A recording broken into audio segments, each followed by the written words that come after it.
Hello, good evening. आज हम लोग बात करेंगे मूल कर्तव्य।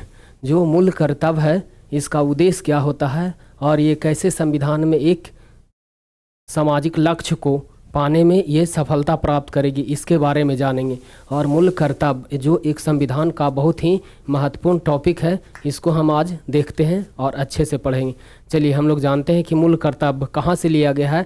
तो सबसे पहले तो हम लोग को ये देखना होगा कि मूल कर्तव्य संविधान के भाग में नहीं था।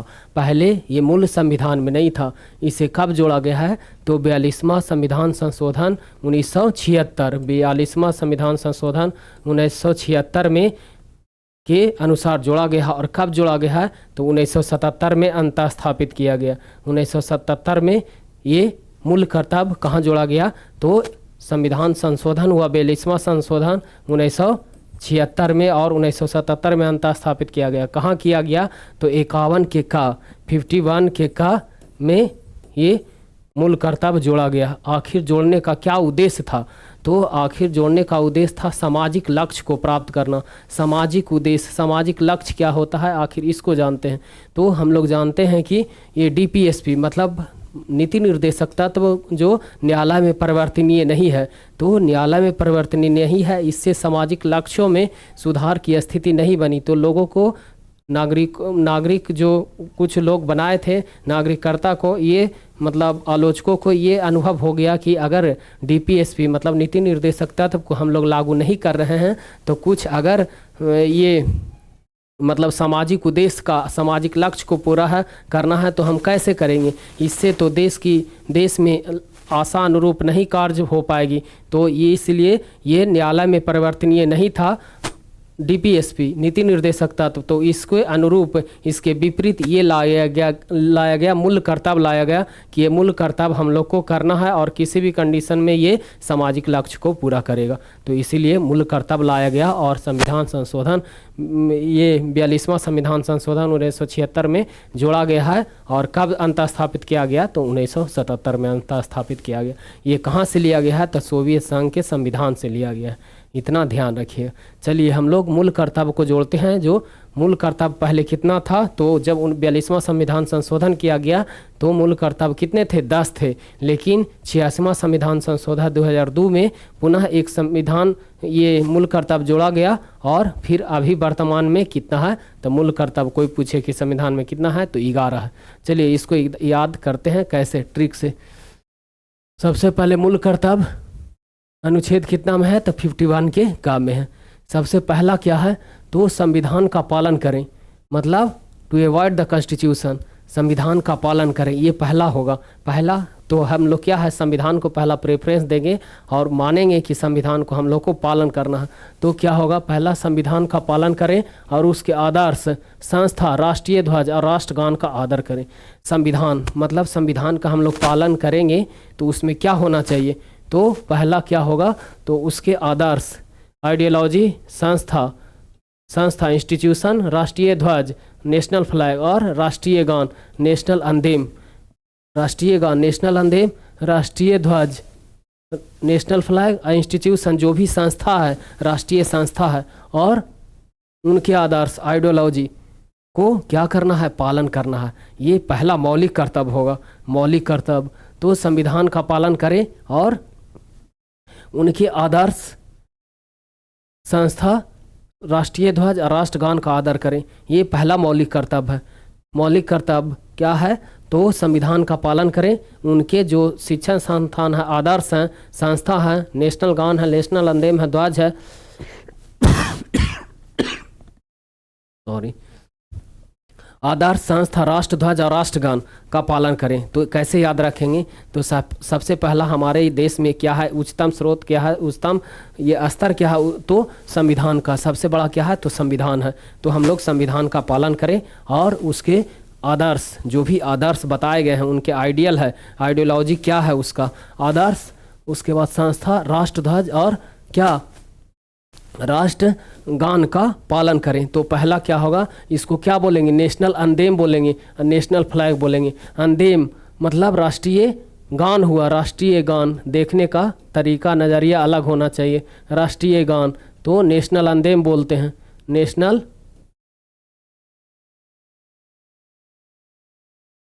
नेशनल अंदेम मतलब ए मतलब फर्स्ट होता है, याद रखिएगा, ट्रिक से हम बता रहे हैं, सब अभी याद हो जाएगा।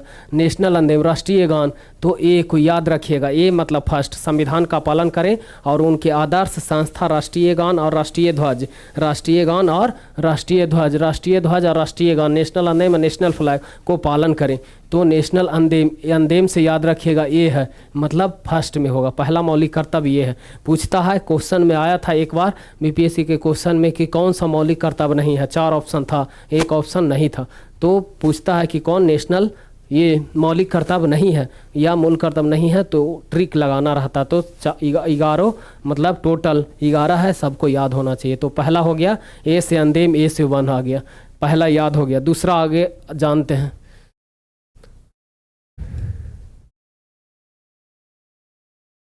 दूसरा देखिए, दूसरा क्या है, तो स्वतंत्रता के लिए हमारे राष्ट्रीय आंदोलन के प्रेरित करने वाले, स्वतंत्रता में जो भी भाग लिए थे उनको, हमारे राष्ट्रीय आंदोलन को प्रेरित करने वाले उच्च आदर्शों को हृदय में संजोए रखना है और उनका पालन करना है।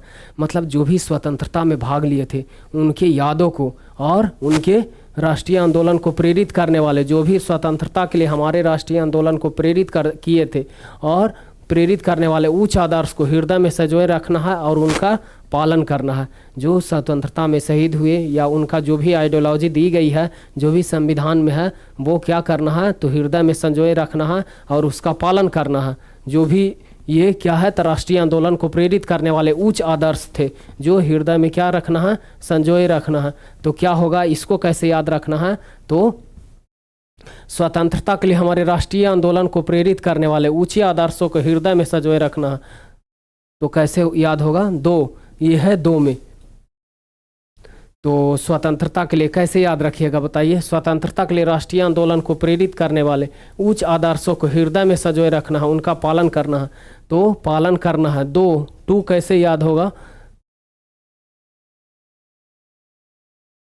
स्वतंत्रता के लिए हमारे राष्ट्रीय आंदोलन को प्रेरित करने वाला उच्च आदर्श माने हाई आइडियल को हमारे हृदय में संजोए रखना है, उनका पालन करना है। तो स्वतंत्रता के लिए तो फ्रीडम होगा, फ्रीडम कब होगा, तो हृदय, हृदय हमको हृदय में संजोए रखना है। तो हृदय मेरा कितना होता है, हृदय 1 है, तो हृदय 1 के बाद 1, आदर्श कितने होते हैं, तो आदर्श 1 के बाद 1 बढ़ता जाएगा। तो हृदय से याद रखना, हृदय 1 होता है, लेकिन इसमें याद रखना 2 में क्या है, तो हृदय में संजोए रखना है किसको, जो स्वतंत्रता के लिए हमारे राष्ट्रीय आंदोलन में क्या दिया गया है, ऊंचे आदर्श दिया गया है, उसको पालन करना है, हृदय में संजोए रखना। तो हृदय 1 होता है, तो हृदय 1 नहीं 2 याद रखना, 2 हृदय में 2 याद रखना, हृदय मने मतलब 2 याद रखना, हृदय से 2। तीसरा, भारत की संप्रभुता, सोवरेनिटी, एकता, अखंडता की रक्षा करें और उसे अक्षुण्ण बनाए रखें। सोवरेनिटी और ये एकता को और अखंडता को रक्षा करना है, ये 3rd में है। तो सोवरेनिटी इसको कैसे रखना है याद, देश की प्रभुता, देखिए 3 अक्षर होगा इसमें, प्रभुता, एकता और अखंडता की रक्षा करें, अक्षुण्ण बनाए रखें। तो सोवरेनिटी, सोवरेनिटी से याद रखिएगा, सोवरेनिटी नहीं होता, इसको सी से 3 अक्षर याद रखना है। पहला तो भारत की संप्रभुता, संप्रभुता, एकता और अखंडता की रक्षा करें, देश की संप्रभुता को रक्षा करें और एकता बनाए रखें और अखंडता की रक्षा करें और क्या रखें, उसे अक्षुण्ण बनाए रखें। तो किस में होगा, 3 में, 3 अक्षर है, कौन कौन, तो संप्रभुता, एकता और अखंडता, तो 3 अक्षर है। 3 अक्षर से तीसरा याद रखेंगे, तीसरा मौलिक कर्तव्य है। मौलिक कर्तव्य क्या होगा, तो प्रभुता, एकता और अखंडता, इसको सोवरेनिटी ऐसे याद रखिएगा। सोवरेनिटी लिखने का ये तरीका होता है, SOVEREIGNTY,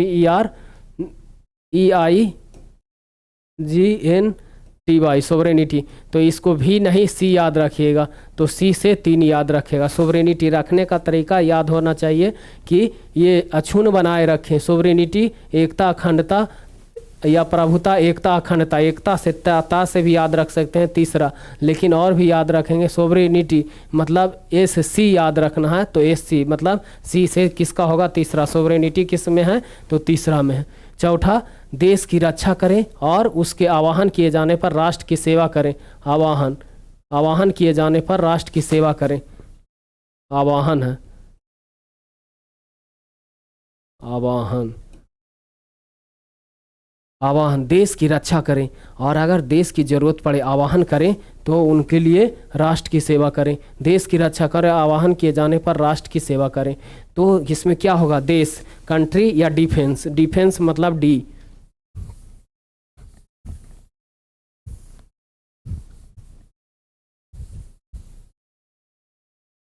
चौथा में क्या है, देश की रक्षा करें और आवाहन किए जाने पर राष्ट्र की रक्षा करें।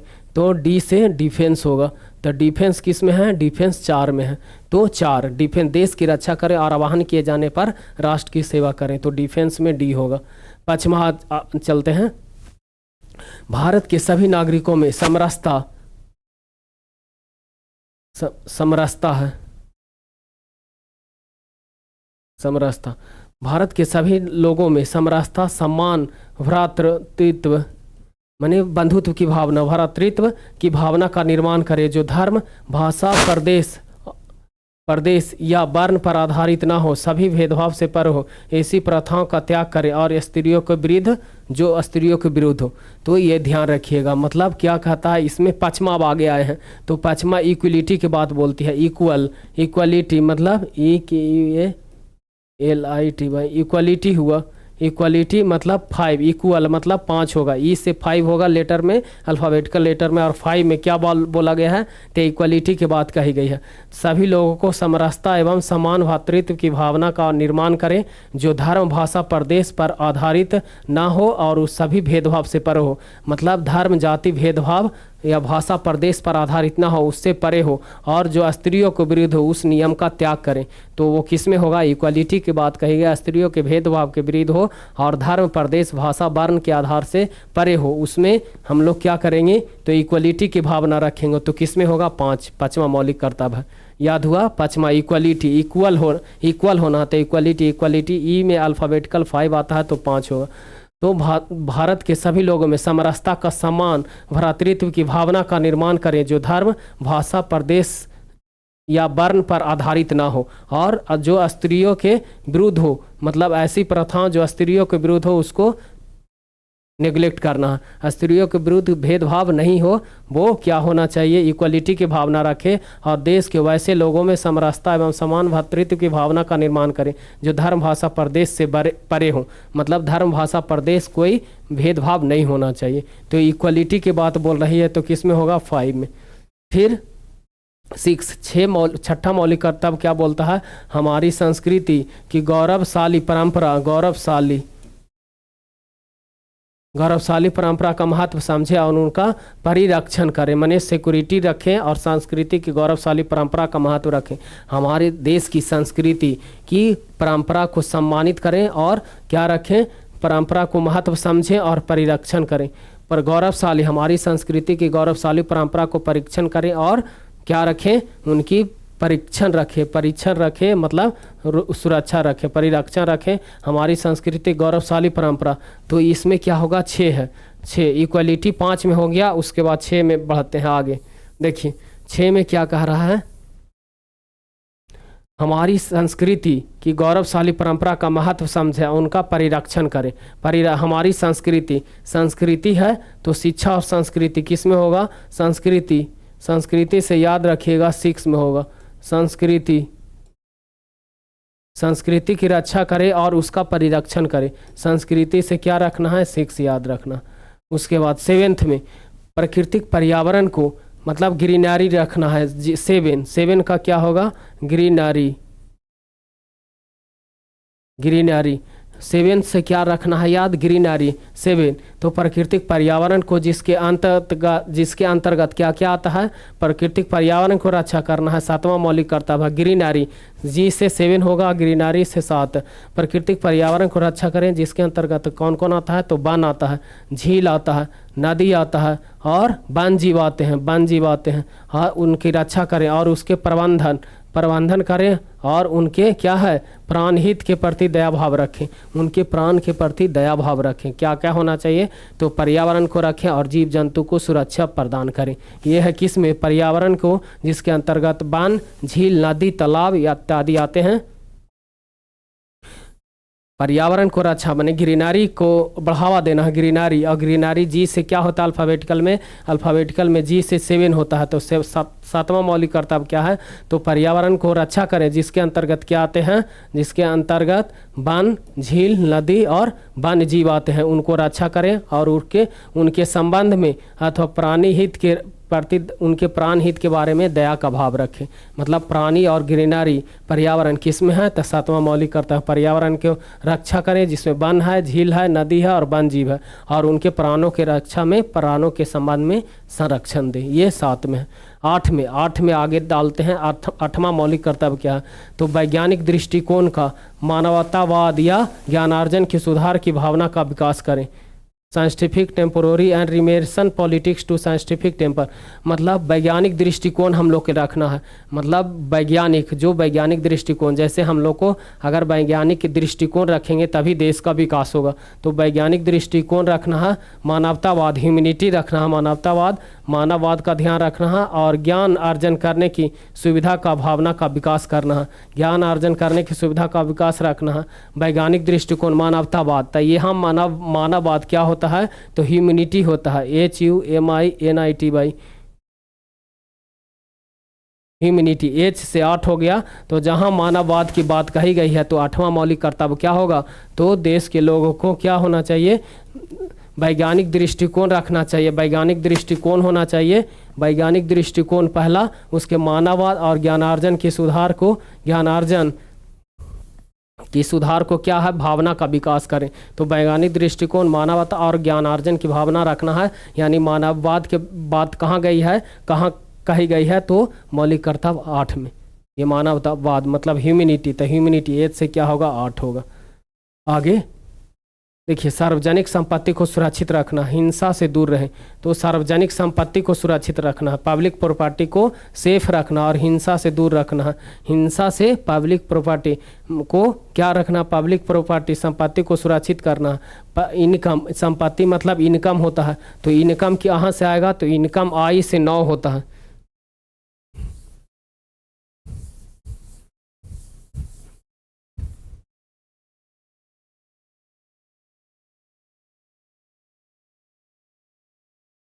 इनकम आय से 9 होता है। तो जहाँ भी पब्लिक प्रॉपर्टी का बात आएगा तो क्या है? सार्वजनिक संपत्ति को सुरक्षित रखें और हिंसा से दूर रहें। तो पब्लिक प्रॉपर्टी मतलब इनकम की बात हो रही है, तो पब्लिक प्रॉपर्टी को रक्षा करना है और हिंसा से दूर रहना है। मतलब अहिंसा को बात मानना है, हिंसा से दूर रहना है, हिंसा नहीं करना है, अहिंसा के बातों पर भरोसा रखना। तो इनकम क्या होगा? तो सार्वजनिक संपत्ति को सुरक्षित रखेंगे, अहिंसा से दूर रहें। माने इनकम की बात हुई है, इनकम को, पब्लिक संपत्ति को सिक्योर रखना है, सुरक्षा रखना है और हिंसा से दूर रहता है। आई से इनकम, अल्फ़ाबेटिकल में आई इनकम होता है, तो इनकम 9वां मौलिक कर्तव्य। 10वां, व्यक्तिगत और सामूहिक गतिविधियों के क्षेत्रों में उत्कर्ष और बढ़ने का सतत प्रयास करें, जिससे निरंतर बढ़ते हुए पर्यटन और उपलब्धि की ऊंचाइयों को छू सकें। तो व्यक्तिगत सामूहिक गतिविधियों के सभी क्षेत्र में, जैसे व्यक्तिगत है और सामूहिक क्षेत्र के सभी व्यक्तियों में मतलब गतिविधियों में सभी क्षेत्र में उत्कर्ष का भावना रखें, जिसमें निरंतर बढ़ते प्रयास और उपलब्धियों की ऊंचाइयों को छू सकें। हम लोग व्यक्तित्व और सामूहिक गतिविधियों, जैसे भी व्यक्तित्व की बात आई तो व्यक्तित्व और सामूहिक गतिविधियों को हम लोग को क्या होना चाहिए? सभी क्षेत्रों में उत्कर्ष का भाव बढ़ते रहना है और बढ़ने का सतत प्रयास करें, जिससे निरंतर बढ़ते हुए प्रयास और उपलब्धियों की ऊंचाइयों को छू सके। हम लोग को सामूहिक गतिविधि में भाग लेते रहना है और व्यक्तित्व और सामूहिक गतिविधियों के सभी क्षेत्रों में उत्कर्ष की ओर बढ़ना और प्रयास करते रहना है। सामूहिक गतिविधियों में और क्या है? सामूहिक और व्यक्तित्व और सामूहिक गतिविधियों, तो इसमें भाग लेना है और बढ़ते रहना है। तो बढ़ते रहना है किसमें होगा? 10वां नंबर। इनकम तक हो गया था 9, उसके बाद ये 10 नंबर। 10 रुपये का संपत्ति नोट पहला क्या होता है हम लोग के पास? तो 10 रुपये का नोट रहता है। तो हम लोग को सामूहिक गतिविधियों के सभी क्षेत्र में उत्कर्ष का बढ़ना है, बढ़ते रहना है। मतलब 10 रुपया मिलेगा तो हम लोग बढ़ते रहेंगे, तो प्रयास करना है जिससे निरंतर बढ़ती हुई और उपलब्धियों की ऊंचाइयों को छू सके। व्यक्तित्व और सामूहिक गतिविधियों का प्रयास करना और बढ़ते रहना। तो 10वां मौलिक कर्तव्य क्या है? सामूहिक गतिविधि और व्यक्तिगत गतिविधि और सामूहिक गतिविधि सभी क्षेत्रों में बढ़ते रहना और नई ऊंचाइयों को छूना। तो किस में होगा? 10 में। 11 11 संविधान संशोधन जो 2002 में 86वां संविधान संशोधन द्वारा जोड़ा गया था 2002 ईस्वी में, ये क्या है तो माता और पिता या उसके संरक्षक है 6 वर्ष से 14 वर्ष की आयु तक के बच्चों को अपने यथास्थिति बालक या प्रतिपालक के रूप में उनके शिक्षा के अवसर प्रदान करें। मतलब माता पिता को कर्तव्य दिया गया है उनको प्रतिपालक मतलब पालक के रूप में या फिर उनको 6 वर्ष से 14 वर्ष की आयु तक शिक्षा का व्यवस्था करें। वो ये माता पिता का ये मौलिक कर्तव्य है। 11वां में मौलिक कर्तव्य याद हो गया।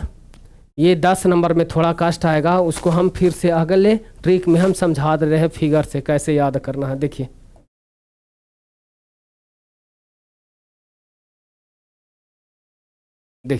पहला क्या था तो पहला अंदेम था, नेशनल अंदेम राष्ट्रीय गान को और राष्ट्रीय ध्वज को और उसके आदर्श विचार को क्या संविधान को पालन करना है और उसके आदर्श विचार राष्ट्रीय गान राष्ट्रीय ध्वज को पालन करना है। तो अंदेम अवॉइड संविधान का पालन करें, नेशनल अंदेम राष्ट्रीय गान को झंडे को सम्मान करें। तो ए से क्या हो गया अंदेम जो अभी बताए थे। बी में क्या था तो बापू भगत सिंह स्वतंत्रता संग्राम के आदर्श बापू के विचारों को दिल में संजोए रखें। बी से बापू हुआ तो बापू याद रखना है बी में। उसके बाद सी में क्या था तो कंप्लीट यूनिटी भारत की संप्रभुता एकता और अखंडता सोवरेनिटी और इंटीग्रिटी को रखना है। सोवरेनिटी और इंटीग्रिटी को पालन में संजोए रखना है या सेंटर कंप्लीट यूनिटी रखना, भारत की संप्रभुता एकता और अखंडता को रक्षा करना है। तो 3 वर्ड से बताए थे कि सी होता है या फिर ये देख सकते हैं सेंटर या कंप्लीट यूनिटी रखना, कंप्लीट यूनिटी तो तीसरा हो जाएगा। अब बी पे से बापू हो गया भगत सिंह के आदर्श, बी से बापू या भगत सिंह के किन के आदर्श को रखना है जो स्वतंत्रता संग्राम में आदर्श को दिल में सजोए रखना, जो स्वतंत्रता संग्राम में शहीद हुए इनके दिल में क्या है उनके आदर्शों को दिल में संजोए रखना है। तो बापू या भगत सिंह जो भी आपको याद रहे याद रखना बी से। सी से कंप्लीट यूनिटी होना चाहिए। 4 में डिफेंस ही देश की रक्षा करें और बुलाए जाने पर राष्ट्र की सेवा करें, ये डी में था। 5वां में क्या था तो इक्वलिटी की बात कही गई थी, भाईचारा बढ़ाने महिलाओं के सम्मान और समरसता और सम्मान की भाईचारे की व्यवस्था करना है और जो स्त्रियों की महिलाओं के सम्मान के विरुद्ध है प्रथाओं का त्याग करें। महिलाओं के जो प्रथा है उनके विरुद्ध जो भी है उनका प्रथाओं को त्याग करें और समरसता और सम्मान भाईचारा को बढ़ाना है, इक्वलिटी की बात कही गई है तो 5 में। उसके बाद फैंसी कल्चर, इसको हमारी मिली जुली संस्कृति गौरवशाली परंपरा का महत्व, गौरवशाली ऐसे संस्कृति बोले थे तो संस्कृति से क्या था 6 था, संस्कृति से 6 था तो फैंसी कल्चर हमारी मिली जुली संस्कृति कल्चर और गौरवशाली परंपरा को समझे। एफ फॉर फोर्ट और हेरिटेज, एफ से फोर्ट सांस्कृतिक विरासत फोर्ट होती है तो फोर्ट हमारी मिली जुली संस्कृति और गौरवशाली परंपरा का महत्व समझे, तो एफ से फोर्ट से भी याद कर सकते हैं या हेरिटेज विरासत में। ये 6ठा हो गया। 7वां क्या है ग्रीन, पर्यावरण ग्रीनरी, वन झील नदी और वन जीवों की रक्षा करें। ग्रीनरी से क्या होगा जी से 7, ग्रीनरी में 7 आया था। उसके बाद एच में क्या है तो ह्यूमनिज्म या हाई थिंकिंग, एक से वैज्ञानिक दृष्टिकोण साइंटिफिक टेम्पर मानववाद ह्यूमनिज्म का विकास करें, अंधविश्वास से दूर रहें। मानववाद मतलब मानव का क्या है मानवतावाद को विकास करें और हाई थिंकिंग वैज्ञानिक दृष्टिकोण साइंटिफिक टेम्पर रखें, वो ह्यूमनिज्म है 8 में है। उसके बाद 8 से एच से 8 पढ़े थे। 9 में इंडियन प्रॉपर्टी सार्वजनिक संपत्ति, इंडियन पब्लिक प्रॉपर्टी का सुरक्षित रखें, हिंसा से दूर रहें। I for I will not destroy property, मतलब आई से माने इनकम का भी हो गया और I don't disturb, I don't या I will not destroy property को डिस्ट्रॉय नहीं करेंगे, आई से 9 हो गया। उसके बाद जॉइंट एक्शन 10 में क्या था तो हम लोग बोले थे कि 10 रुपया मिलता है तो हम लोग व्यक्तिगत रूप से 10 रुपया में आगे बढ़ते हैं, ऐसे करके याद रखना था। यहाँ जॉइंट एक्शन क्या है जे से 10 होता है और जे से 10, तो जॉइंट ऑर्डर व्यक्तिगत और सामूहिक गतिविधियाँ में उत्कर्ष एक्सेलेंस की ओर बढ़ने का प्रयास करें, सब मिलकर आगे बढ़ेंगे। जॉइंट एक्शन करना है, जो जॉइंट एक्शन मतलब व्यक्तित्व और सामूहिक गतिविधि, व्यक्तित्व हो या सामूहिक गतिविधियों में उत्कर्ष की ओर बढ़ने का प्रयास करें, सब मिलकर आगे बढ़ें। जॉइंट एक्शन होना चाहिए तो सब मिलकर आगे बढ़े। उसमें 10 में क्या होगा जे होगा। उसके बाद किड्स नॉलेज के से 11 होगा या के से 1 पर 1 11। 1 पर 1 11 क्या बोले थे, माता पिता का कर्तव्य है कि 6 वर्ष से 14 वर्ष के आयु के बच्चों को शिक्षा का अवसर दें। यह जो 2002 में जोड़ा गया था 11वां संविधान संशोधन द्वारा। तो माता पिता का यह कर्तव्य बनता है कि वो 6 से 14 वर्ष के बच्चे को प्रतिपाल के रूप में शिक्षा का अवसर प्रदान करें। ये क्या है, 11वां मौलिक कर्तव्य है। तो ये अब याद हो गया होगा इतना, ये है मौलिक कर्तव्य। मौलिक कर्तव्य फिर से एक बार देख ले रहे हैं। अंदेम, ए से अंदेम हुआ तो अंदेम से याद हो जाएगा। दूसरा बापू के संजोए रखना है तो बी हुआ आदर्श को, बी हुआ। सी से सोवरेनिटी हुआ, सी से डी से डिफेंस हुआ, और ई से इक्वलिटी हुआ, और एफ से क्या हुआ, जो फोर्ट हुआ किला हुआ वो उनको संरक्षण, हमारी मिली जुली संस्कृति और सभ्यता गौरवशाली परंपरा को बनाए रखना। ये हुआ क्या, एफ हुआ। एफ के बाद ग्रीनरी पर्यावरण हुआ, पर्यावरण वन जीव को रखना है, उसके वन जीव झील नदी को सुरक्षित रखना, और वन प्राणी को भी उनके प्राणों को संजोए रखना है, मतलब प्राण के प्रति उनकी सद्भावना रखनी है। उसके बाद 8 से ह्यूमनिटी हुआ, 8 से 8 में ह्यूमनिटी मानववाद को विकास करना है। उसके बाद इंडियन प्रॉपर्टी है, मतलब सार्वजनिक संपत्ति को सुरक्षा रखना है। उसके व्यक्तिगत और सामूहिक गतिविधियों को हम लोग जॉइंट ऑर्डर से बढ़ाएंगे। उसके बाद 11 में किड्स फॉर नॉलेज, मतलब 11 में क्या होगा, किड्स फॉर नॉलेज, माता पिता का कर्तव्य है कि 6 वर्ष के आयु के बच्चों को क्या बढ़ाएं, 6 वर्ष के आयु के बच्चों को शिक्षा प्रदान करें। ये था हमारा मौलिक कर्तव्य। अब हम लोग देखते हैं 1151 के का तक पढ़ लिए हैं। अब हम लोग पढ़ते हैं आगे। मौलिक कर्तव्य खत्म हुआ, उसके बाद अब हम लोग आगे बढ़ते हैं। चलिए,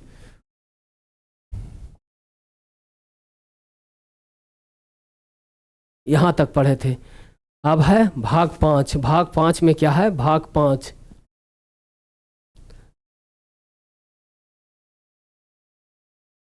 भाग 4 तक पिछले क्लास में पढ़े थे नीति निर्देशक तत्व। उसके बाद 5 के 4 में ही था, 4 में क्या था, नीति निर्देशक तत्व था। उसके बाद 4 के का में ये दिया गया था। भाग कितना था, आर्टिकल नंबर 51 था, 51 के का में।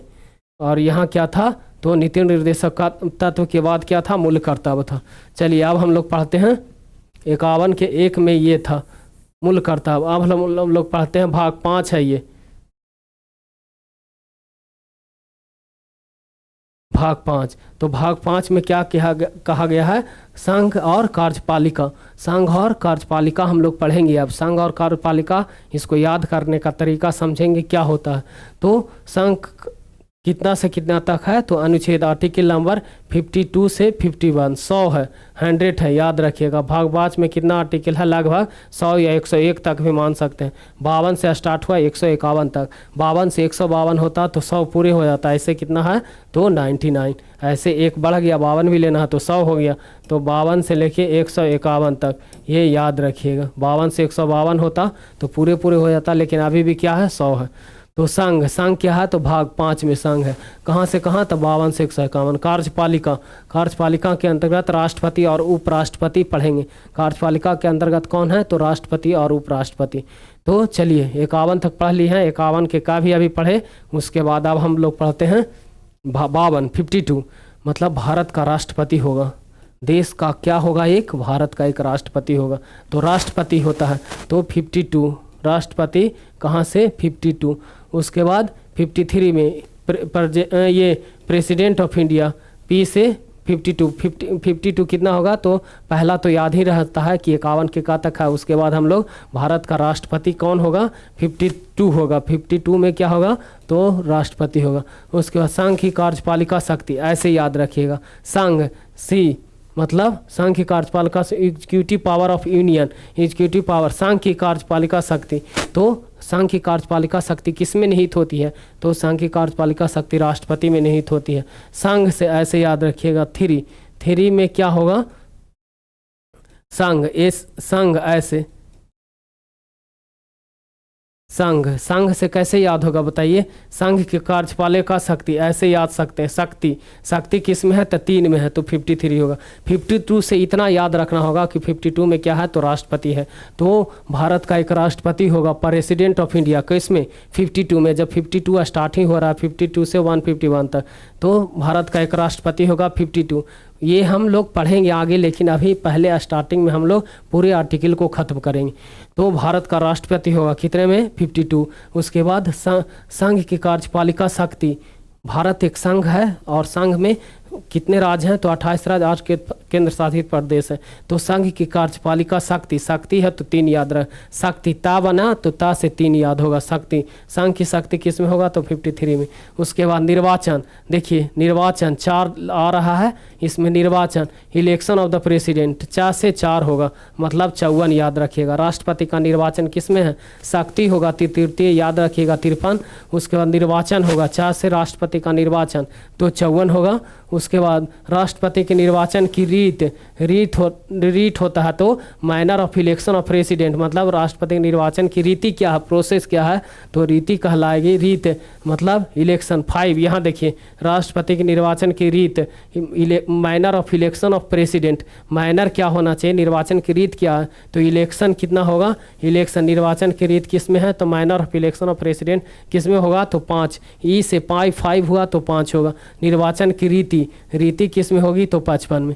राष्ट्रपति की पदयावधि, term of office of president, राष्ट्रपति की पदयावधि क्या होना चाहिए तो 5 वर्ष होता है। उनका कंडीशन क्या क्या है वो इसमें पढ़ना है। तो राष्ट्रपति का पदयावधि है तो 6, term of office of president, तो राष्ट्रपति के पदयावधि कैसे याद होगा तो पद का अवधि कितना वर्ष तक है तो ऐसे याद रखिएगा 56। पद का अवधि इसमें कैसा है तो पद अवधि क्या है ऐसे याद रख सकते हैं। प्रेसिडेंट है तो पी से प्रेसिडेंट, अवधि पा से अवधि, अधिकार कितना होता है ऐसे याद रखिए। देखिए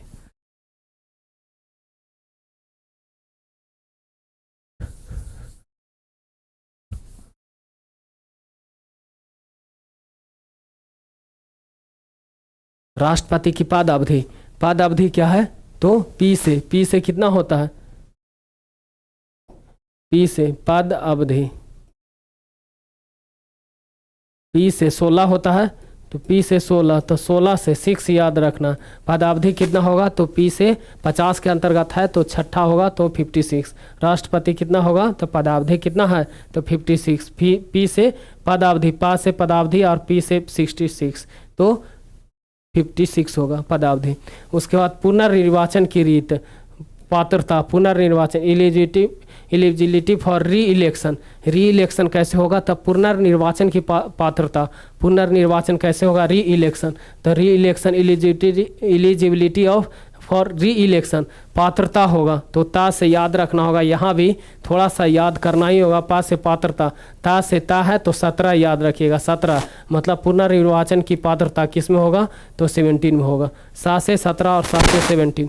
उसके बाद राष्ट्रपति निर्वाचित होने के लिए अर्हता मतलब क्वालिफिकेशन कितना होगा तो क्वालिफिकेशन जिस भी व्यक्ति का होता है, जैसे भारत का एक नागरिक होना चाहिए, राज्यसभा का सदस्य होना चाहिए, निर्वाचित होना चाहिए ऐसे तो क्वालिफिकेशन राष्ट्रपति निर्वाचित होने के लिए अर्हता मतलब qualification for election as a president, तो राष्ट्रपति का पदावधि जैसे इसमें पात्रता हुआ तो 57 हुआ, पदावधि हुआ तो कितना था पदावधि हुआ तो 56 हुआ। लेकिन क्वालिफिकेशन कभी भी व्यक्ति क्वालिफाई करता है तो क्वालिफाई कब करेगा तो कोई भी व्यक्ति क्वालिफाई करता है तो 18 वर्ष के बाद ही किसी चीज़ में क्वालिफाई करता है तो 18 मतलब 8 याद रखना है कि क्वालिफिकेशन कब होगा तो वोट देने का अधिकार कभी भी क्वालिफिकेशन कब होता है तो 18 वर्ष के बाद। तो ये क्या है राष्ट्रपति को निर्वाचन होने के लिए अर्हता है, क्वालिफिकेशन कितना होना चाहिए तो 58। उसके बाद आगे राष्ट्रपति के पद के लिए शर्त, कंडीशन क्या होना चाहिए, कंडीशन याद रखिएगा, शर्त होता है कंडीशन CONDITION, कंडीशन मतलब एन याद रखना है, एन कंडीशन 9 से 9 होता है 9, तो राष्ट्रपति पद के लिए शर्त कंडीशन क्या होगा तो 59 होगा कंडीशन। उसके बाद राष्ट्रपति द्वारा शपथ या प्रतिज्ञान, शपथ से याद रखिएगा 60 होता है, 7 से 60 और 7 से शपथ। उसके बाद 60 राष्ट्रपति पर महाभियोग, ये तो पता ही होगा आप लोग को महाभियोग होगा, तो महाभियोग किस पर लगेगा एक व्यक्ति पर लगता है तो महाभियोग एक व्यक्ति पर लगेगा तो 61। उसके बाद 62 में है राष्ट्रपति के पद में रिक्ति को भरने के लिए निर्वाचन करने का समय और आकस्मिक रिक्ति को भरने के लिए निर्वाचित व्यक्ति की पदावधि, तो राष्ट्रपति एक दो कंडीशन इसमें होता है। अगर राष्ट्रपति का रिक्ति हो गया है, यानी राष्ट्रपति को रिक्ति को भरने के लिए निर्वाचन करने का समय और आकस्मिक अगर समय मिल गया है और आकस्मिक रिक्ति को भरने के लिए निर्वाचित व्यक्ति की पदावधि निर्वाचित अगर आकस्मिक रिक्ति हो गया है तो पदावधि का मतलब निर्वाचन व्यक्ति की पदावधि होनी चाहिए और समय होना चाहिए निर्वाचन के लिए समय। तो रिक्ति को भरने के लिए निर्वाचित व्यक्ति के पदावधि और निर्वाचन दो टर्म आ जाता है, तो इसमें क्या होगा 62 होगा। ये याद करने का तरीका होगा, लेकिन फिर से एक बार पढ़ेंगे हम और फिर से एक बार समझेंगे कि यह क्या है।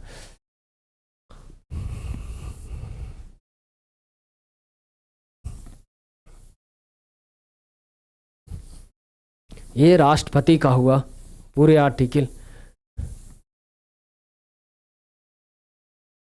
इतना तो याद रखना है कि राष्ट्रपति का कितना अनुच्छेद है, तो 52 से लेके 52 से लेके 52 से लेके कितना है 62 तक, 52 से लेके 62 तक ये राष्ट्रपति के आर्टिकल है। तो राष्ट्रपति का आर्टिकल पहला 52 है, तो भारत का एक राष्ट्रपति होगा। इतना तो क्लियर है। ये संघ का शक्ति, शक्ति माने 3 होता है, संघ की शक्ति राष्ट्रपति में नहीं देता, 3 53 होगा।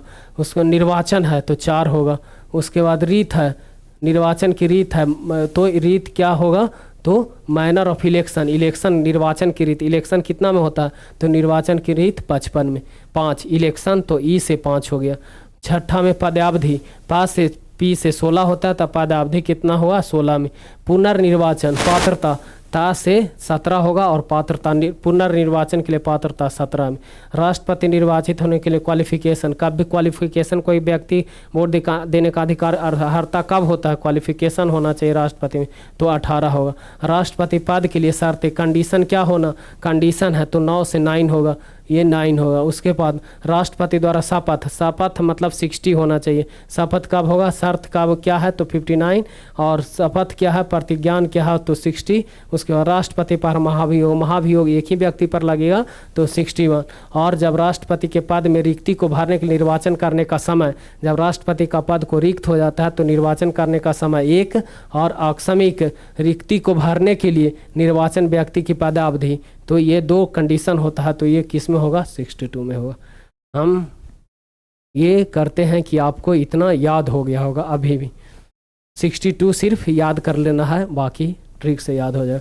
राष्ट्रपति को रिक्ति को भरने के लिए राष्ट्रपति के मतलब देखिए, राष्ट्रपति को रिक्ति, राष्ट्रपति के पद को रिक्ति को भरने के लिए निर्वाचन करने का समय दिया जाए, और आकस्मिक रिक्ति को भरने के लिए निर्वाचित व्यक्ति की पदावधि कितना होना चाहिए ये दिखाना होगा। तो कितना है 62 में। आगे देखते हैं, ये है उपराष्ट्रपति। जैसे राष्ट्रपति के पढ़े कितना 52 52 से 62, वैसे ही तुलनात्मक अध्ययन यहाँ भी है, तुलनात्मक अध्ययन यहाँ भी है। देखिएगा एकदम राष्ट्रपति का सेम यही मिलेगा। तो भारत का एक उपराष्ट्रपति होगा किसमें, तो 63 52 तक तो याद ही है आपको, 52 से 52 तक याद है, अब 63 से याद करना। तो भारत का एक उपराष्ट्रपति होगा, वाइस प्रेसिडेंट। कौन है, तो वाइस प्रेसिडेंट 63, इतना याद रखिएगा। उपराष्ट्रपति तो 63 से याद रखना। उसके बाद 64 उपराष्ट्रपति का राज्यसभा का पदेन सभापति होना, राज्यसभा, तो राज्यसभा कितना होगा तो 64 याद रखिएगा। 64 वर्ष की अवस्था में ये 64 क्या है, तो उपराष्ट्रपति का राज्यसभा का पदेन सभापति। वहाँ क्या था, तो यहाँ 52 में राष्ट्रपति थे, उसके बाद 63 में क्या था, शक्ति थे। लेकिन यहाँ शक्ति कहाँ दिया गया है, तो राज्यसभा का पदेन सभापति होंगे, वही शक्ति है। अब राष्ट्रपति से तुलना करके उपराष्ट्रपति को पूरे पढ़ना।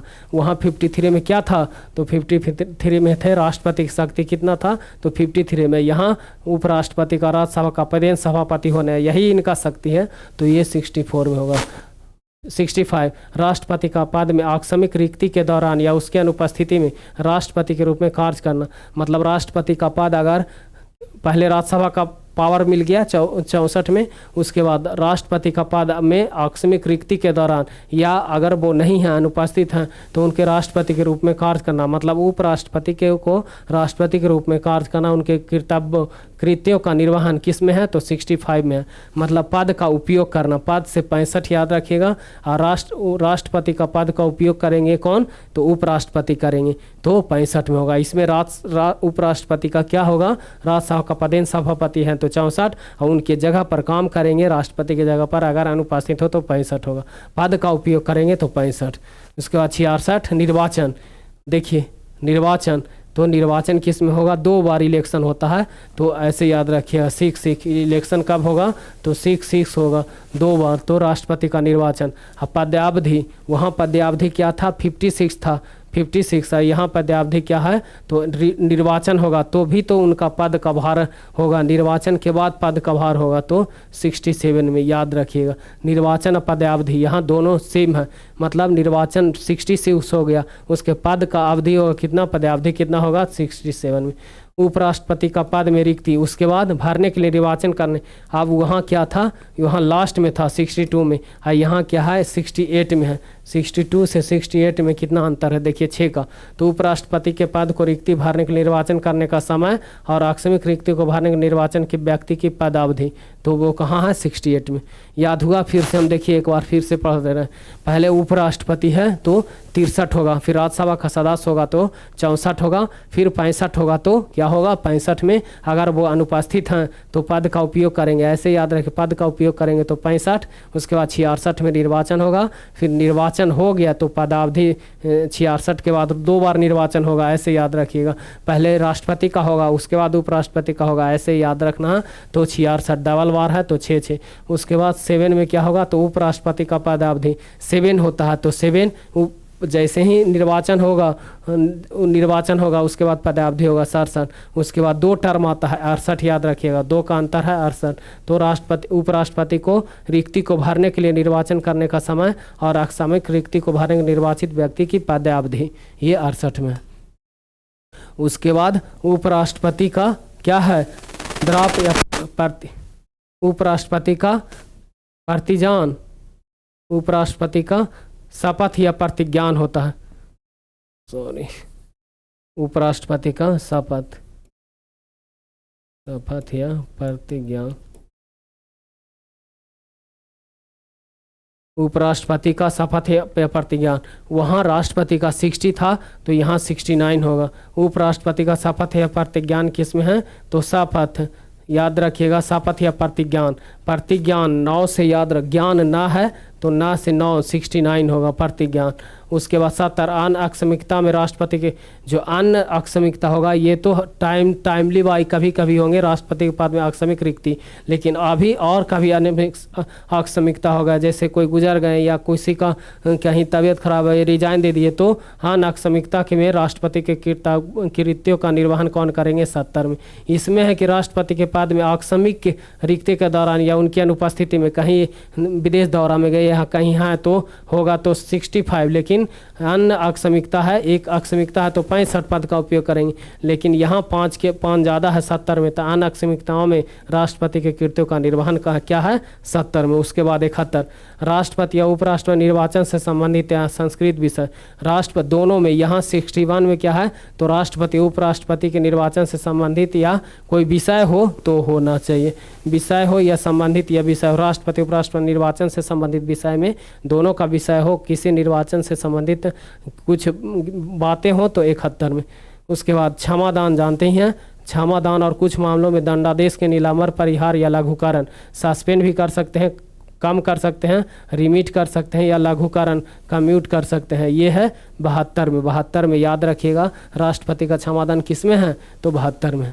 उसके बाद संघ की कार्यपालिका शक्ति का विस्तार, ये याद रखिएगा 73 में। संघ के कार्यपालिका विस्तार, कैसे भी विस्तार याद रखना है संघ का, सबसे राष्ट्रपति उपराष्ट्रपति के बाद क्या चीज़ होंगे, अब विस्तार ही करना रह गया, तो राष्ट्रपति और उपराष्ट्रपति के संघ की कार्यपालिका के बाद कौन आएंगे, तो विस्तार, कैबिनेट का विस्तार होता है, तो कैबिनेट का विस्तार में क्या हम लोग के पढ़ेंगे, देखिए संघ की कार्यपालिका शक्ति, कार्यपालिका शक्ति किस में है, तो कार्यपालिका शक्ति का शक्ति तो इसमें है, कहाँ था, तो कार्यपालिका शक्ति, राष्ट्रपति कार्यपालिका शक्ति 53 में था, लेकिन अब दोनों मिला के आ रहा है कि संघ कार्यपालिका शक्ति का विस्तार किस में करना है, तो 73 में करना, विस्तार किस में होगा, 73 में। उसके बाद अब आए मंत्री, ये कार्यपालिका थे, राष्ट्रपति उपराष्ट्रपति दोनों मिलके कार्यपालिका यहाँ था। और संघ में भाग 5 में संघ का पढ़ना था, भाग 5 में किया था संघ का पढ़ना था। अब क्या पढ़ना है, तो मंत्रिपरिषद अनुच्छेद 74-75। तो राष्ट्र 73 तक हो गया कि संघ की कार्यपालिका शक्ति में विस्तार होगा, तो 73 में। उसके बाद राष्ट्रपति की सहायता और सलाह देने के लिए मंत्रिपरिषद, मंत्रिपरिषद को याद रखिएगा 74 एक है मंत्रिपरिषद। और मंत्रियों के बारे अनुपबंध अदर प्रोविजन टू मिनिस्टर 74-75 याद रखिएगा, 74 4 से 74 और 75। तो राष्ट्रपति की सहायता और सलाह देने के लिए एक मंत्रिपरिषद बनाई जाती है, काउंसिल ऑफ मिनिस्टर। और उसके बाद मंत्रियों के बारे में कोई भी अनुपबंध बनाया जाए, नियम रूल बनाया जाता है, तो अदर प्रोविजन किस में होगा, 75 में। तो 74 में याद हुआ सलाह और सहायता देने के लिए मंत्रिपरिषद, मंत्रिपरिषद काउंसिल ऑफ मिनिस्टर किस में होगा, तो 74 में काउंसिल ऑफ मिनिस्टर। तो मंत्रिपरिषद ऐसे याद कर लीजिए, मंत्रिपरिषद देखिए मंत्रिपरिषद है, मंत्रिपरिषद। यहाँ डी शब्द आ रहा है तो डी से 74 होगा, डी से 4 होगा और 5 आगे अनुपबंध, तो उपबंध है तो 75 होगा, 5 से 5 और 5 से उपबंध, 75 उपबंध हुआ। और 4 से 74 होगा तो सलाह देने के लिए मंत्रिपरिषद, ऐसे याद रखिए। मंत्रिपरिषद यहाँ मंत्री, तो मंत्रिपरिषद डी से मंत्रिपरिषद और उपबंध हो गया, तो अदर प्रोविजन है उपबंध है तो 75 में, 74-75 तो मंत्रिपरिषद से संबंधित है। एक मंत्रिपरिषद राष्ट्रपति की सहायता सलाह देने के लिए मंत्रिपरिषद होगा, और मंत्रियों के बारे में प्रोविजन होगा या कोई प्रावधान होगा तो 75 में होगा। ये हुआ कार्यपालिका शक्ति। आगे आ रहा देखते हैं, ये देखिए महान्यायवादी, भारत का महान्यायवादी अटॉर्नी जनरल जो सबसे बड़ा वकील होते हैं कौन है, तो 76 में भारत का attorney general of India article number 76 7 और 6 महान्यायवादी अटॉर्नी जनरल जो देश के सबसे बड़े वकील के रूप में नाम जाने जाते हैं वो कौन है, तो अटॉर्नी जनरल। तो किस में है, तो आर्टिकल नंबर 76। उसके बाद सरकारी कार्यों का संचालन 77 और 76 याद भी होगा और याद कर लीजिएगा इसको। 76 में 77 में क्या है, तो भारत सरकार के कार्य का संचालन, conduct of business of the government of India, और राष्ट्रपति को जानकारी देने के संबंध प्रधानमंत्री के कर्तव्य, ये 78 में। तो प्रधानमंत्री का अब यहाँ जिक्र आता है, देखिए सबसे पहले 77 2 बार काम क्या होगा, तो एक बार राष्ट्रपति, मूल कार्यपालिका कौन है, तो कार्यपालिका राष्ट्रपति होते हैं, तो कार्य 2 बार होता है याद रखिएगा। एक वास्तविक कार्यपालिका और नाम मात्र के कार्यपालिका, वास्तविक कार्य कौन करते हैं और नाम मात्र के कौन करते हैं, तो 2 बार याद रखिएगा। 7 2 बार होगा तभी काम होगा, 2 बार काम होता है, ऐसे याद रखिए। तो भारत सरकार के कर्तव्य कार्य का संचालन, कंडक्ट ऑफ बिजनेस, तो कौन करेंगे, 77 होगा। 77 आर्टिकल भारत सरकार के कार्य का संचालन कैसे हो, याद रखिएगा 2 बार कार्य होगा, तो 7-7-2 भारत सरकार के कार्य का संचालन, तो 77 7-7। उसके बाद 78 में राष्ट्रपति को जानकारी आदि देने के प्रधानमंत्री का कर्तव्य, अगर राष्ट्रपति हैं तो उनको प्रधानमंत्री कुछ सूचना देना है या प्रधानमंत्री को मंत्रिपरिषद से कुछ सूचना लेकर देना है, तो ये कर्तव्य दिया गया है कि प्रधानमंत्री जो हैं किनको देंगे, प्रधानमंत्री किनको देंगे, प्रधानमंत्री जानकारी कुछ देंगे किनको, राष्ट्रपति को। तो राष्ट्रपति को जानकारी आदि देने के संबंध में प्रधानमंत्री का कर्तव्य है, ड्यूटी है, तो ड्यूटी किस में होगा, 78 में। Duty of prime minister respect of furnishing of information to president TTC, राष्ट्रपति को सूचना देना है किनको, प्रधानमंत्री का कर्तव्य होना चाहिए।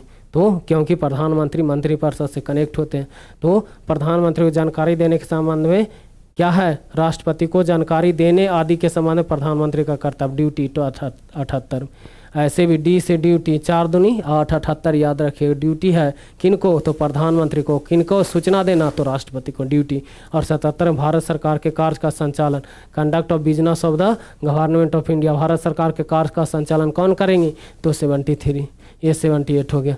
उसके बाद आगे देखते हैं, महान्यायवादी हो गया 76, उसके बाद 77 कार्य का संचालन, 78 में ड्यूटी, और 79 आप पढ़ते हैं संसद या साधारण अनुच्छेद का संसद, तो 79 से 79 78, उसके बाद 88 तक, 79 से 88 तक अभी पढ़ेंगे।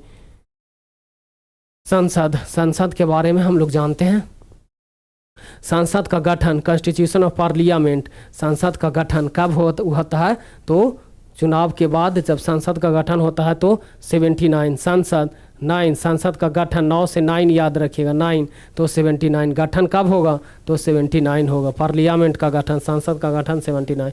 और राज्यसभा, देखिए राज्यसभा उच्च सदन होता है, लोकसभा निम्न सदन होता है। तो सबसे पहले राज्यसभा, शून्य याद रखिएगा, राज्यसभा तो सबसे हाईएस्ट है। ऐसे शून्य मतलब 100 में होगा, वो 100% में होता है राज्यसभा। तो शून्य में जो भी दिखे राज्यसभा तो 80 में। Composition of the council of state क्या है, राज्यसभा 80। और उसके बाद लोकसभा है, तो लोक व्यक्ति, लोक शिकायत कितना होता है तो व्यक्ति एक ही होता है तो एक होगा। लोकसभा की संरचना, composition of house of people, ये काउंसिल ऑफ स्टेट है 80 में, और ये हाउस ऑफ पीपुल है। तो लोकसभा की कितना है संरचना 81 में। प्रत्येक जनगणना के पश्चात पुनः संयोजन माने रीएडजस्टमेंट आफ्टर ईच सेंसस, तो प्रत्येक जनगणना के पश्चात पुनः संयोजन करना है। 2 बार संयोजन, एक बार हो गया है, 2 बार करना है। तो 82 में पुनः संयोजन जैसे ही देखने हैं तो 2 बार संयोजन, पुनः संयोजन, रीएडजस्टमेंट आफ्टर ईच सेंसस, तो 82। उसके बाद 83 में संसद के साधनों की अवधि, duration of house of parliament, duration कितना होना चाहिए तो संसद के सदन काउंसिल सदन की अवधि, duration of house of parliament संसद की क्या है अवधि कितना होना चाहिए, संसद की अवधि। तो duration of house of parliament कैसे याद रखेगा, ये याद रखिएगा। तो संसद के साधनों की अवधि, duration of house of parliament कैसे याद होगा, 83। तो संसद सबसे पहले हम लोग जान गए कहाँ से, तो पुनः संयोजन हुआ 82। तो पुनः संयोजन के बाद क्या करेंगे तो अवधि फिक्स करेंगे। तो अवधि में क्या होगा, संयोजन हो गया माने रीएडजस्टमेंट आफ्टर ईच सेशंस हो गया, प्रत्येक जनगणना के बाद समायोजन हो गया इस सब का कार्य का। उसके बाद संसद के अवधि फिक्स करेंगे माने ड्यूरेशन होगा। तो अवधि कितना होगा तो अवधि ड्यूरेशन डी से याद रखिएगा, डी से 4 तो नहीं याद कर सकते लेकिन 83 ड्यूरेशन होगा। तो अवधि याद कर सकते हैं, डी से इधर है, डी से कितना होगा तो संसद के साधनों की अवधि 83 में। उसके बाद 84 अवधि, संसद के साधन की अवधि, अवधि याद रखिएगा, एक अपने से याद करना होगा। तो संसद के साधनों की अवधि, duration of house of parliament मतलब पार्लियामेंट का ड्यूरेशन कितना है वो अवधि 83 होगा 83। संसद के सदस्य के लिए अर्हता क्वालिफिकेशन, तो qualification for membership of parliament मतलब क्वालिफिकेशन संसद की सदस्यता ग्रहण करने के लिए क्वालिफिकेशन क्या क्या होना चाहिए, देश का नागरिक हो, इतना संसद में इतना वर्ष का होना चाहिए, पढ़ा लिखा हो, ऐसे ये क्वालिफिकेशन होना चाहिए। तो संसद के क्वालिफिकेशन तो 84 में, 83 और 84 याद रखिएगा। अब जो भी है ट्रिक से हो जाएगा। देखिए 83 में संसद के अवधि होगा और 84 में क्या होगा क्वालिफिकेशन होगा। ये अवधि, पहला अवधि फिक्स हो गया कि 5 वर्ष है, उसके बाद क्वालिफिकेशन क्या है तो 84।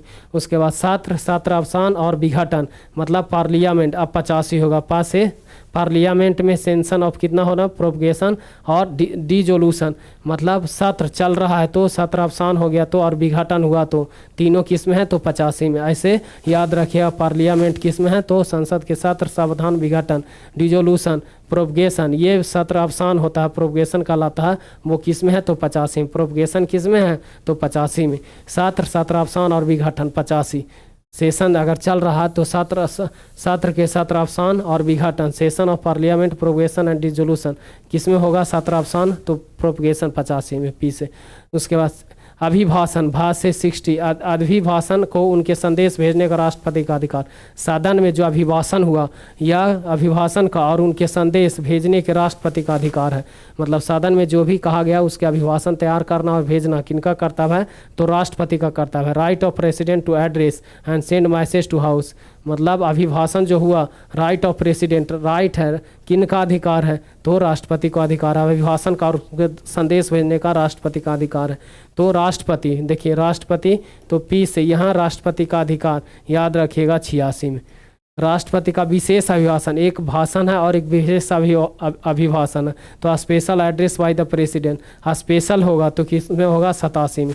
88 देखिए साधनों के बारे में मंत्री और महान्यायवादी के अधिकार, right of minister and attorney general of respect house. साधन के बारे में मंत्री और महान्यायवादी दो है, मंत्री भी है और महान्यायवादी भी है, दोनों के अधिकार दिया है सदन के बारे में तो डबल बार है तो 88। मंत्री भी है और महान्यायवादी जो मुख्य क्या है वकील हैं तो महान्यायवादी और मंत्री दोनों के अधिकार दिए गए हैं सदन में तो 88 होगा। सदन में दोनों के अधिकार के बारे में बात कही गई है मंत्री और महान्यायवादी के बारे में तो 88, 2 बार है तो 88 याद रखिएगा।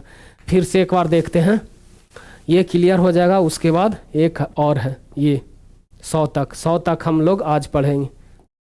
चलिए देखते हैं। पहला, भारत का सबसे बड़ा वकील कौन होते हैं? अधिवक्ता कौन है? तो महान्यायवादी। महान्यायवादी का जिक्र किसमें किया गया है? तो अटॉर्नी जनरल कौन है? तो 76, महान्यायवादी 76 में है। अटॉर्नी जनरल किस में है? सबसे बड़ा वकील कौन होते हैं? अटॉर्नी जनरल 76 हुआ। उसके बाद 77, 2 बार कार्य करना है तो सरकार के कार्य का संचालन 77 होगा। और वही 88 में क्या होगा? तो मंत्रियों और महान्यायवादी के बारे में अधिकार बोला गया है, तो किस में है? 88 में है। उसके बाद आगे राष्ट्रपति की जानकारी आदि देने के प्रधानमंत्री का कर्तव्य। तो प्रधानमंत्री कितने बार सो के रहते हैं? व्यक्ति के उम्र में भी रह जाते हैं, तो 78 याद रखिएगा। प्रधानमंत्री का कर्तव्य है कि राष्ट्रपति को जानकारी दे दें, तो किस में? 78 में। उसके बाद संसद, लोकसभा, राज्यसभा, ये याद रखिएगा। पहला संसद है तो 79 हो गया, राज्यसभा है तो उच्च सदन, पहले संसद बन गया, उसके बाद 80 हो गया, फिर 81 हो गया। ये संसद का गठन, उसके बाद राज्यसभा, लोकसभा। अब उसके बाद देखिए ये 3 याद रखिएगा इधर से। प्रत्येक जनगणना पुनः संयोजन, पुनः है तो एक बार है, एक बार बढ़ा है तो एक बार और बढ़ेगा, पुनः संयोजन। रीसेंसस माने रीएडजस्टमेंट आफ्टर सेंसस, तो 82, एक के बाद एक बढ़ेगा तो क्या होना चाहिए? एक के बाद एक बढ़ेगा तो 82, 62। एक के बाद एक बढ़ेगा तो क्या होगा? 62। उसके साधन के साथ अवधि, ये साधन जो चल रहा है संसद के साधनों की, जो उनका अवधि क्या होना चाहिए वो याद रखना है, ड्यूरेशन। ये एक बार याद रखिए 83। और सदस्य के लिए क्वालिफिकेशन, संसद सदस्य का क्वालिफिकेशन, एक अवधि, संसद के साधनों का जो भी ड्यूरेशन है, हाउस ऑफ पार्लियामेंट, ये कहा गया है ड्यूरेशन कितना का होना चाहिए, पार्लियामेंट कितना देर तक चलेगा। Duration of house of parliament कितना है? संसद के साधनों की अवधि 83। और संसद क्वालिफिकेशन कितना होगा? ये ड्यूरेशन है और क्वालिफिकेशन है, तो 83 और 84 ऐसे भी याद रखिए। क्वाड कितना होता है? तो क्वाड, QEAD, क्वाड, यहाँ सांसद का अवधि है और यहाँ ड्यूरेशन है, यहाँ ड्यूरेशन है तो 83, यहाँ नहीं, एक पहले याद रखिएगा। ड्यूरेशन है तो सांसद की सरहद तक ले क्वालिफिकेशन, ड्यूरेशन 83 में है, क्वालिफिकेशन 84 में। 85 में तो जान ही गए, प्रोपगेशन माने ये सत्र अवसान, सत्र और सत्र अवसान विघटन सांसद का, ये 85। 86 में क्या है? तो अभिभाषण और उनके संदेश भेजने का राष्ट्रपति का अधिकार, सदन में जो अभिभाषण हुआ और सदन का अभिभाषण का और उसके संदेश भेजने का राष्ट्रपति का अधिकार है, किसमें? 86 में। अभिभाषण याद रखिएगा, अभिभाषण, president to address, send message to house, right to president to address, मतलब साधनों में अभिभाषण का और उनके संदेश भेजने का राष्ट्रपति का अधिकार है, तो 86। और विशेष अभिभाषण रहे तो 87 में, special address by the president, ये 87। 88 जो अभी पढ़े मंत्री और इतना पढ़े हैं उनके मंत्री और महादेवादी के अधिकारी, right of ministers and attorney general क्या होना चाहिए? 88 में। ये 88 और 77 दो ध्यान रखिएगा, बाकी क्लियर रहेगा। भारत सरकार के कार्य का संचालन 77 में, 88 में सदन के मंत्री और महान्यायवादी, ये 3 याद रखिए। संसद के साधनों की अवधि 83 और 84 में संसद की सदस्यता के लिए क्वालिफिकेशन 84, सत्र अवसान 85, अभिभाषण 86 और विशेष अभिभाषण रहे तो 87। इतना क्लियर होगा। अब लास्ट टॉपिक ये 100 तक आज पढ़ेंगे। उसके बाद देखिए 89 में राज्यसभा के सभापति या उपसभापति, 89 होगा। 89 नया बनेगा तो नया बने तो 89, 89 नया से 9 से 89 बनेंगे। राज्यसभा का सभापति उपसभापति किस में है? तो संसद के अधिकार अनुच्छेद 89 से 89 से 98, इनका उल्टा 89 से 98 तक पढ़ेंगे। यहाँ 11 देखिए राज्यसभा का सभापति या उपसभापति कहाँ होगा? तो 89। उसके बाद उपसभापति का पद रिक्त होना, पद त्यागा, पद से हटाया जाना किसमें है? जब सभापति उपसभापति होंगे उनके बारे में नीचे ही पढ़ लेंगे। उपसभापति का पद रिक्त होना, पद रिक्त होना, पद रिक्त होना, यह पद त्याग या पद से हटाया जाना। तो उपसभापति का पद रिक्त होना या पद त्याग या पद से हटाया जाना तो किसमें होगा? 90 से उपराष्ट्रपति का क्या होना चाहिए? राज्यसभा का सांसद, राज्यसभा का सभापति उपसभापति के बारे में अब हम लोग पढ़ना स्टार्ट किए। तो 89 में राज्यसभा का सभापति उपसभापति किसमें? राज्यसभा का नया होगा तो 89। उसके बाद उपसभापति का पद रिक्त होना या पद त्याग या पद से हटाया जाना 90, 89, 90। उसके बाद 91 सभापति के पदों के कर्तव्यों का पालन करना, कर्तव्य का पालन करना, सभापति के रूप में कार्य करने के लिए उप सभापति या व्यक्ति की शक्ति। ये शक्ति है तो व्यक्ति को एक ही बार शक्ति दिया जाता है। उप सभापति का पद रिक्त होना के बाद 90 रिक्त होना है, उसके बाद शक्ति दिया गया है। शक्ति व्यक्ति की शक्ति माने सभापति के पद के कर्तव्यों का पालन करना, सभापति के रूप में कार्य करना या उप सभापति अन्य व्यक्तियों की शक्ति। कोई भी इसमें शक्ति है, सभापति हो उप सभापति की शक्ति किसमें है 91 में। जब सभापति या उप सभापति को पद से हटाने का कोई विकल्प विचाराधीन हो तो पीठासीन ना होना, मतलब उसमें कोई भी व्यक्ति नहीं पद पर बैठा हुआ है। जब उप सभापति या उप सभापति का पद से हटाने का कोई संकल्प विचाराधीन है तो विचार करेगा, दो बार विचार करेगा, उसके बाद ही कोई पीठासीन होगा। तो इसमें क्या है 2 बार विचार करेगा। तो जब सभापति पद या उप सभापति को पद से हटाने का कोई संकल्प विचाराधीन हो तो किस में होगा 92 में। उसके बाद ये हुआ सभापति राज्यसभा का सभापति उप सभापति के बारे में 89 से 92 तक। अब हम लोग जानेंगे 93 से लेके कहाँ तक, 93 से लेके 96 तक लोकसभा का। देखिए लोकसभा का अध्यक्ष सभापति यहाँ 89 से था, यहाँ लोकसभा, यहाँ राज्यसभा का हुआ, यहाँ लोकसभा। लोकसभा का अध्यक्ष उपाध्यक्ष तो 93। फिर 94 में अध्यक्ष उपाध्यक्ष का पद रिक्त होना, पद त्याग और पद से हटाना, यही 4 जोड़ते चला जाएगा 94। फिर 95 में अध्यक्ष के पदों का कर्तव्य का पालन करना या अध्यक्ष के रूप में कार्य करने की उपाध्यक्ष या अन्य व्यक्ति की शक्ति। वहाँ 91 में शक्ति है सभापति उप सभापति या कोई भी व्यक्ति का। यहाँ अध्यक्ष के पद कर्तव्यों के पालन के रूप में या उपाध्यक्ष की शक्ति तो 95। उसके बाद 96 जब अध्यक्ष या उपाध्यक्ष का रिक्त हो जाते हैं तो पद से हटाने का कोई संकल्प विचाराधीन हो तो उसका पीठासीन ना होना किस में होगा 96। ये लोकसभा के लिए है, वो राज्यसभा के लिए है। दोनों में अंतर समझ में आ गया होगा। 89 से 92 तक इधर है, हाँ 93 से लेके 96, 93, 94, 95, 96 तक इधर है। उसके बाद अब दोनों मिक्स में देखिए सभापति उप सभापति तथा अध्यक्ष उपाध्यक्ष के वेतन और भत्ता किस में है तो 97।